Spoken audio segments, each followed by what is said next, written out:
খান বাড়িতে আজ খুশির জোয়ার। আজ বাড়ির মেজ কর্তা মোজাম্মেল খানের একমাত্র ছেলে তানভীর খানের বিয়ে। খানবাড়ির প্রতিটি কোনায় কোনায় আজ আলোকসজ্জায় সজ্জিত। অনুষ্ঠানের কোথাও কোনো কৃপণতা রাখেননি আলী আহমদ খান এবং মোজাম্মেল খান। বাড়িতে বিয়ের আমেজ, কিন্তু বাড়ির বড় ছেলে সাজ্জাতুল খান আবিরের কোনো খবর নেই। তার ফোনটাও বন্ধ। সকাল থেকে মেঘ বারবার আবিরকে কল দিয়েছে, কিন্তু কোনো খবর নেই। আবিরের রুমের মাঝেই পায়চারি করছে মেঘ। কয়েকদিন ধরেই মেঘের শরীরটা ভালো নেই। আবিরকে তা জানানো হয়নি। আবির খুবই ভালোবাসে মেঘকে। মেঘ চায় না আবির শুধু শুধু মেঘকে নিয়ে চিন্তা করুক, কিন্তু আজ শরীরটা একটু বেশিই খারাপ। তার মাঝেই বড় ভাই তানভীর এবং নিজের সবচেয়ে কাছের বান্ধবী বন্যার বিয়ে। তানভীরের ডাকে হঠাৎ মেঘের ধ্যান ভাঙল। তানভীর ঘরে ঢুকে নরম গলায় বলল, বনু। মেঘ ঘুরে তাকিয়ে বলল, ভাইয়া।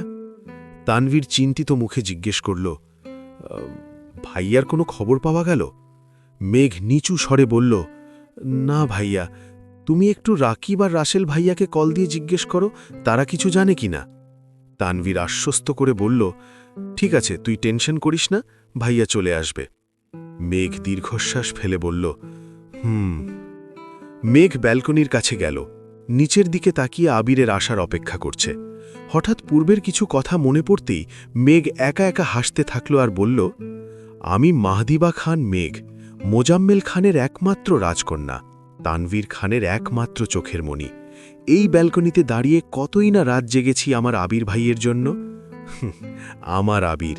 আজ কোনো লুকোচুরি নেই, নেই কোনো দ্বিধা। আমার আবির, আমার আবির, আমার আবির। চাচাতো ভাইয়ের জন্য কতই না পাগলামি করেছি।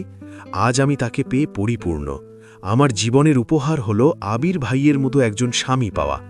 আজ আবির ভাইয়ের পুরনো একটা চিঠি খুব করে মনে পড়ছে। নীল দিগন্তের ওই উড়ন্ত মেঘেরা জানে কত স্বপ্ন উড়িয়েছি বেনামি খামে।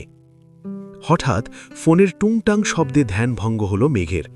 দেখল আবির নামে সেভ করা নাম্বার থেকে মেসেজ। মেঘ মুচকি হেসে মেসেজটি পড়া শুরু করল। মেম, সরি এতটা টেনশন দেওয়ার জন্য, আমি একটু ব্যস্ত ছিলাম। মেঘ বিছানায় গিয়ে বসতেই মনে হল সারা রাজ্যের শান্তির ঘুম তার চোখেই নেমে এসেছে। শরীরটা বড্ড বেশি দুর্বল, তাই মেঘ শুয়েই ঘুমিয়ে পড়ল।